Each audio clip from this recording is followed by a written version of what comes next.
कि 27 अक्टूबर की जन उत्थान रैली का जोरों पर तैयारियां जो है वो की जा रही है। आसपास के इलाके में सुरक्षा व्यवस्था पर खास नजर रखी जा रही है और 28 अक्टूबर को भी फरीदाबाद में ही रहेंगे अमित शाह।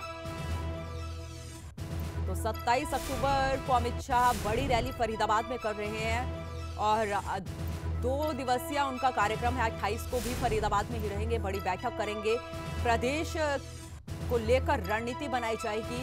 आपको ये भी बता दें क्योंकि हरियाणा सरकार के 3 साल पूरे हो रहे हैं और ऐसे में दूसरे कार्यकाल के 3 साल है और कुल मिला के 8 साल जो है वो पूरे हो रहे हैं। इस पर गृह मंत्री अमित शाह बड़ी रैली जो है फरीदाबाद में करेंगे। तो 27 अक्टूबर की जन उत्थान रैली की जोरों पर तैयारियां की जा रही हैं। सुरक्षा को लेकर चाक चौबंद व्यवस्था जो है वो फरीदाबाद में की गई है। हालांकि प्रशासन की तरफ से ये कहा गया है कि सुरक्षा के पुख्ता इंतजाम किए गए हैं।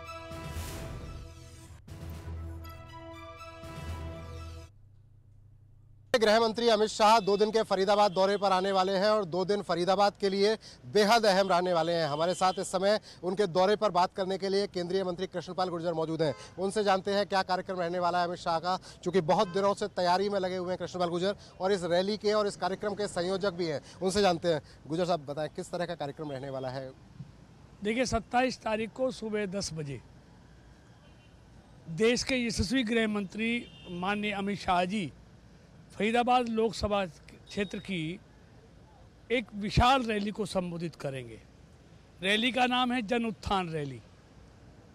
स्वर्गीय पंडित दीनदयाल उपाध्याय जी ने जो सपना सजोया था कि समाज के अंतिम व्यक्ति का उत्थान करना, उस सपने को साकार करने में आदरणीय मोदी जी की सरकार पिछले 8 साल से लगी हुई है। इसलिए मोदी जी की सरकार ने जो 8 सालों में जन उत्थान के लिए कार्य किए हैं, गरीब के लिए, किसान के लिए, मजदूर के लिए, उन सब को यहाँ लोगों के बीच में बताने का काम माननीय अमित शाह जी करेंगे। ये रैली ऐतिहासिक होगी। पूरे लोकसभा के 9 विधानसभा क्षेत्रों में हमारे कार्यकर्ता, हमारे विधायक, हमारे संगठन के पदाधिकारी सब दिन रात लगे हुए हैं। पूरे फरीदाबाद को भाजपा के रंग में रंगा जा रहा है। उनके स्वागत के लिए द्वार बनाए जा रहे हैं, झंडे लगाए जा रहे हैं, लड़ियां लगाई जा रही हैं, चौक चौराहों को सजाया जा रहा है। भीड़ के हिसाब से भी और व्यवस्थाओं के हिसाब से भी ये ऐतिहासिक रैली होगी और यहाँ के लोगों को एक नया संदेश वो देकर जाएंगे। कार्यकर्ताओं में उत्साह भरने का काम करेंगे और मोदी सरकार की 8 साल की उपलब्धियाँ से जनता को रूबरू कराएंगे। 2 दिन का कार्यक्रम है, तो इन 2 दिनों में क्या रहने वाला है? 27 तारीख को तो आपने बताया कि रैली के माध्यम से देखिए देश के यशस्वी गृह मंत्री जी 2 दिन का यहाँ पर पूरे देश के गृह मंत्रियों का मैं समझता हूँ वो कॉन्फ्रेंस है, जिसमें 27 और 28 को की शाम तक वो रहने वाले हैं और देश की सुरक्षा से संबंधित उन मसलों पर उनसे चर्चा करने वाले। फरीदाबाद और हरियाणा को किस तरह की सौगात मिलेंगी? देखिए हमारे रेल मंत्री जी भी, माननीय मुख्यमंत्री जी भी, प्रदेश के अध्यक्ष भी, गृह मंत्री भी, प्रभारी जी भी और प्रदेश के तमाम बड़े नेता इसमें आएंगे। और सौगात तो मोदी जी, मनोहर जी की सरकार ने फरीदाबाद लोकसभा के लिए इतनी दी हैं जिनका वर्णन भी करें तो कर नहीं पाएंगे। लेकिन अभी भी यहाँ पर प्रदेश स्तर की कुछ योजनाओं का शुभारंभ करेंगे और कुछ का शिलान्यास करेंगे। ज्यादा जानकारी के साथ मेरे सहयोगी दीपक गौतम जुड़ चुके हैं। दीपक, जानकारी चाहेंगे, कल बड़ी रैली जो है वो फरीदाबाद में की जा रही है, गृह मंत्री अमित शाह आएंगे, क्या तैयारियां हैं, क्या पूरी जानकारी आपके पास?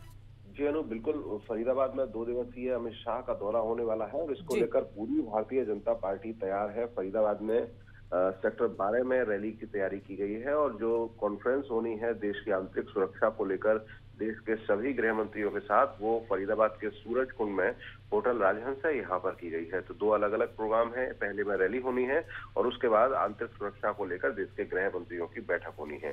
फरीदाबाद की मैं बात करूं तो पूरी तरह से इस रैली को लेकर पूरी तरह से भाजपा तैयार नजर आ रही है। केंद्रीय मंत्री से लेकर मुख्यमंत्री तक लगातार इन तैयारियों का जायजा लेते रहे हैं और कल जो रैली होने वाली है इसको लेकर कई तरह की प्लानिंग की गई है। बाकायदा वीआईपी वीवीआईपी रूट बनाए गए हैं। इसके अलावा सेक्टर 12 में जो रैली ग्राउंड बनाया गया है उसकी तैयारी इस तरह से की जा रही है कि लगभग बड़ी संख्या में लोग वहां पर पहुंचे और इसके लिए बाकायदा दीपक, जानकारी चाहूंगी कौन कौन से बड़े चेहरे जो हैं मंच पर नजर आएंगे? देखिए, बिल्कुल मैं वही बता रहा था कि इसको लेकर पूरी तरह से प्लानिंग इस तरह से की गई है कि चूंकि फरीदाबाद में रैली हो रही है तो फरीदाबाद लोकसभा की सारी यानी कि फरीदाबाद और पलवल के तमाम आला नेता मौजूद रहेंगे। और इसके अलावा अगर हम बात करें तो असम त्रिपुरा के पूर्व मुख्यमंत्री विप्लव देव यहाँ रहने वाले हैं, रेल मंत्री सुरेश वैष्णव यहाँ रहने वाले हैं, इसके अलावा मुख्यमंत्री मनोहर लाल यहाँ रहने वाले हैं और तमाम वीवीआईपी का तांता कल फरीदाबाद में लगने वाला है। रैली स्थल पर 3 तरह के स्टेज बनाए गए हैं जिसमें एक तरफ वीवीआईपी रहेंगे, दूसरे पर वीआईपी रहेंगे और तीसरी पर जो सांस्कृतिक कार्यक्रम पेश करने वाले लोग होंगे वो होंगे। तैयारी पूरी हो चुकी है, पुलिस तैयारियों का पूरा जायजा ले चुकी है और अब इंतजार फरीदाबाद के लोगों को अमित शाह का है, क्योंकि उम्मीद इस बात की जा रही है कि 8 साल पूरा होने पर लेकिन इंतजार दीपक ये भी रहेगा क्योंकि अब प्रदेश में बीजेपी सरकार को 8 साल पूरे होंगे, तो क्या कोई बड़ी घोषणा जो है प्रदेशवासियों को मिल सकती है, की जा सकती है यहाँ पर बड़ी सौगात? जी, सरकार 8 साल चूंकि पूरे हो चुके हैं तो लोगों को भी यही उम्मीद है कि जब अमित शाह यहाँ आएंगे तो ये जश्न के रूप में एक तरह से कल का दिन मनाया जाएगा, चूंकि 8 साल पूरे हुए हैं। और ऐसे में लोगों को भी इस बात की उम्मीद है कि हरियाणा को और फरीदाबाद को कई बड़ी सौगात मिल सकती हैं। तो इस मामले में उम्मीद यही है कि हरियाणा को जो सौगात मिलने वाली है, कुछ घोषणाओं, कुछ जो प्रोजेक्ट हैं उनका उद्घाटन करेंगे अमित शाह और वहीं कुछ परियोजनाओं की शुरुआत करेंगे। तो पूरी तरह से प्लानिंग उसकी कर ली गई है। अभी ये बताया नहीं जा रहा है बीजेपी की तरफ से किन घोषणाओं का उद्घाटन होना है और किन परियोजनाओं का शिलान्यास होना है, लेकिन कई बड़ी परियोजनाओं का शिलान्यास और उद्घाटन यहाँ पर होने वाला है। तो पूरी तरह से तैयारियां कंप्लीट कर दी गई हैं। चलिए, बहुत बहुत शुक्रिया दीपक, तमाम जानकारी के लिए। नजर बना के रखें, अपडेट हम आपसे लेते रहेंगे।